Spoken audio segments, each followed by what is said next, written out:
At some level of consciousness, we all know that to be human is to be mortal. But until we learn to embrace this reality, it generates a profound existential anxiety. So we do whatever we can to try and escape this anxiety by any of the many conscious and unconscious means at hand. This denial of death is reflected across the spectrum of human cultures.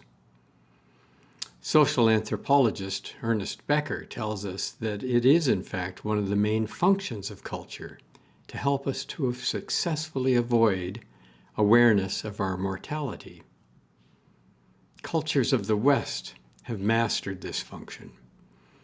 We label talk about death as morbid and do everything we can to avoid it. We also avoid personal care of the dying, if at all possible, and any contact with the dead. But it's not so in all cultures. Some recognize that death is a part of life and help people understand that to live fully is to live with full awareness of their mortality. Saint Benedict encouraged his followers to keep death before their eyes constantly. This became part of the rule of Saint Benedict and the daily practice that characterizes life in Benedictine monasteries and communities. This part of the rule is called memento mori, which translated into English means remember that you will die. Daily practice of the memento mori does not mean simply thinking of death. It's a time for practice in learning to see every moment of life against the horizon of death. It's practice embracing the paradox that death and life are inseparable, that death is a part of life. Living with death at all times in the background of your consciousness is learning to see every moment of life against the horizon of death. This means learning to embrace the ebb and flow of life, learning to embrace both the moments of growth and development, as well as the moments of diminishment and decline. Unless you start this learning early in life, it'll be very hard to make peace with the decline that forms a prominent part of the later stages of life. It is, however, never too late or too early to begin to embrace both of these lunar phases of waxing and waning in life. Every stage of life involves both. This is the flow of life. Accepting the flow of our own lives is giving ourselves fully to whatever enters our life instead of resisting it. We cannot arrest the flow of reality, nor can we hold it back. But we let go and embrace the flow, and when we do, we are enlivened.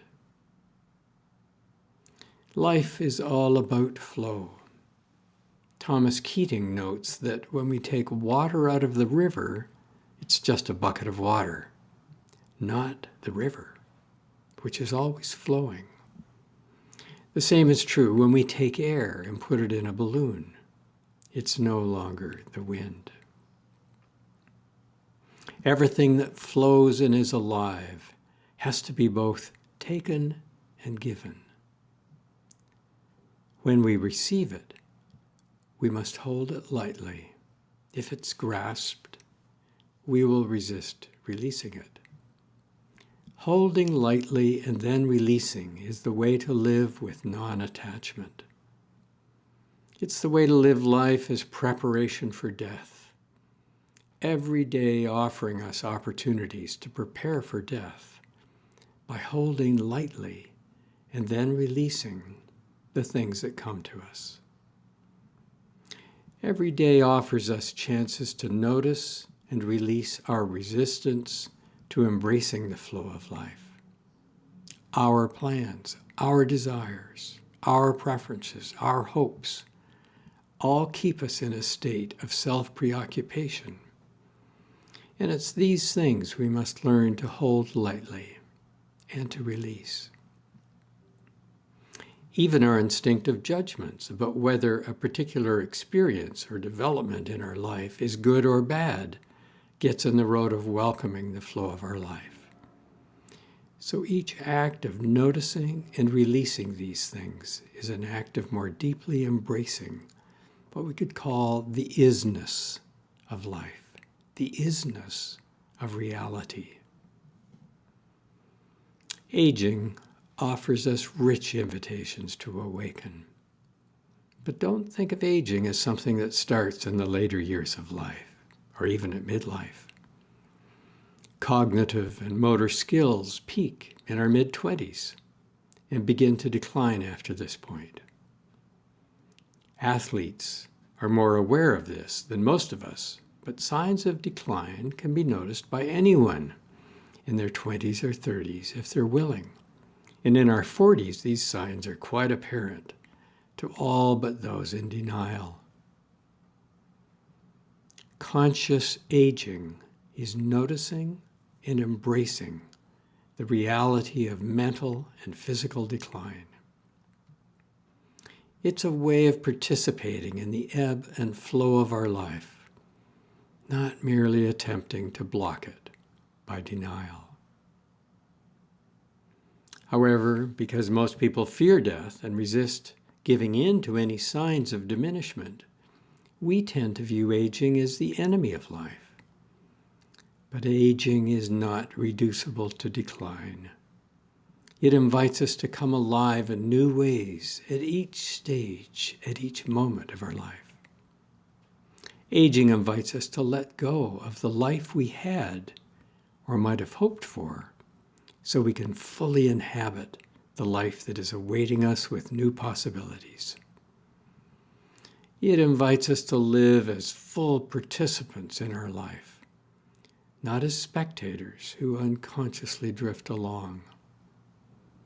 It invites us to awaken. The invitation of aging is to receive each season of life, really each day, each moment of life, as a fresh gift of new possibilities of being. Aging offers us the gift of well-being in our spirit and soul, even when well-being is less and less present in our bodies. It's an invitation to learn that well-being does not depend on physical realities. It's an invitation to a self that is at one in relation to itself and in relation to life, God, and the world.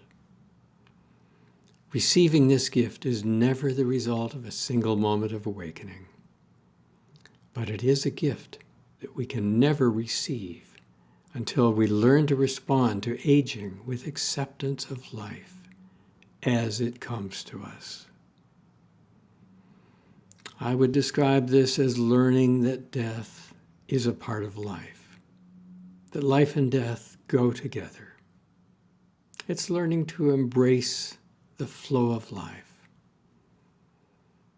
But we could also describe it as learning to give ourselves.